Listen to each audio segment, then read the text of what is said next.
Selamat datang kembali sahabat Robinstad. Kali ini kita akan membahas bagaimana merancang regresi linear berganda pada data cross section dengan menggunakan SPSS. Sebelum lebih lanjut, para sahabat bisa like, komen, dan subscribe untuk mendapatkan informasi terkait dengan video-video menarik selanjutnya. Baiklah, untuk regresi linear berganda pada data cross section, di mana kita saat ini menggunakan satu periode waktu dengan jumlah individu yang lebih dari satu, dan kali ini kita akan merun regresi linear berganda di mana variabel independennya lebih dari satu. Misalkan kita akan meneliti terkait dengan pengaruh Gini rasio dan IPM di 34 provinsi di Indonesia tahun 2021 terhadap nilai kemiskinan di Indonesia tahun 2021. Kita akan coba masukkan datanya. Nanti untuk data latihan akan ada di description. Kita masukkan datanya, dari file open data. Kita misalkan untuk data regresi, sini kita open.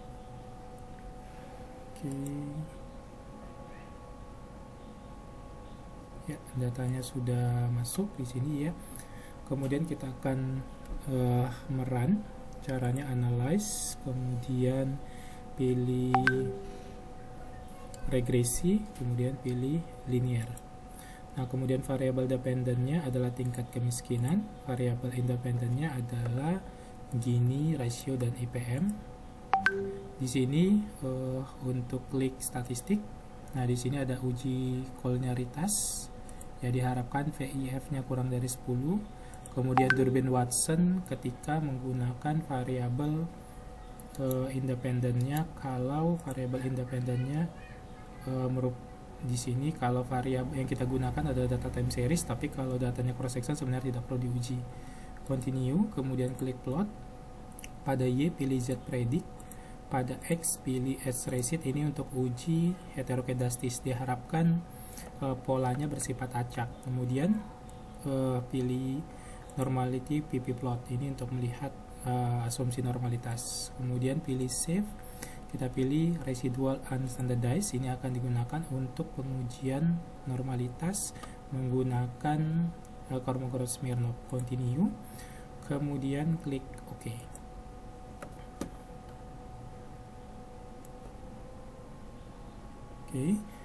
Nah, kemudian langsung saja kita uji normalitasnya, analyze, kemudian kita pilih non-parametric test, kemudian legacy dialog, kemudian kita pilih one sample KS.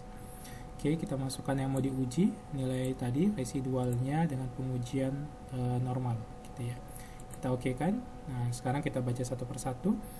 Yang pertama adalah uji normalitas. Kita baca dari yang pertama, dari yang bersifat subjektif, dari chart, kemudian pilih yang normality.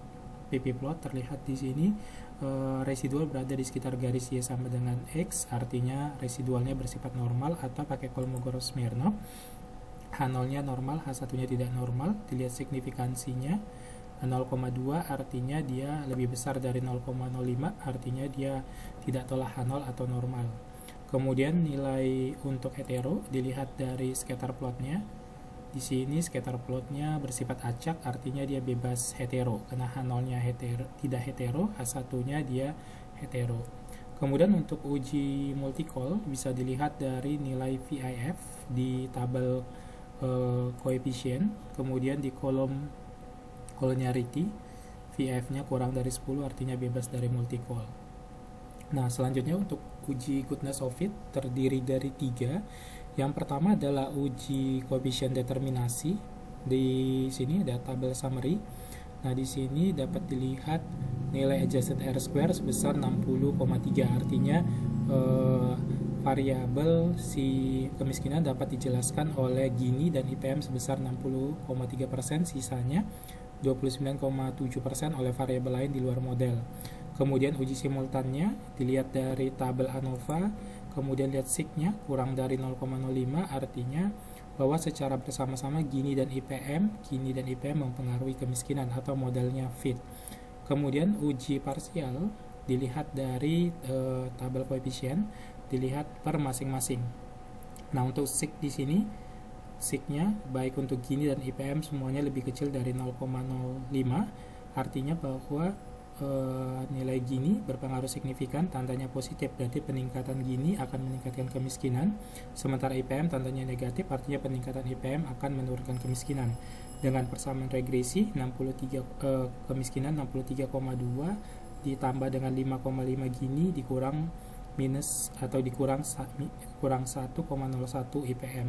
Nah, itu terkait tentang pembahasan dari model regresi menggunakan data cross section dengan menggunakan SPSS. Nah, kalau nanti misalkan dibaca untuk datanya time series, bisa dibaca tentang uji autocall. Ini Durbin Watson pada umumnya patokannya 1,7 sampai 2,3 untuk nilai Durbin Watson jika pada selang itu dia dianggap bebas dari autokorelasi. H0-nya bersifat non autocall, H1-nya mengalami autokorelasi. Cukup sekian untuk materi hari ini, sampai ketemu di video berikutnya. Terima kasih.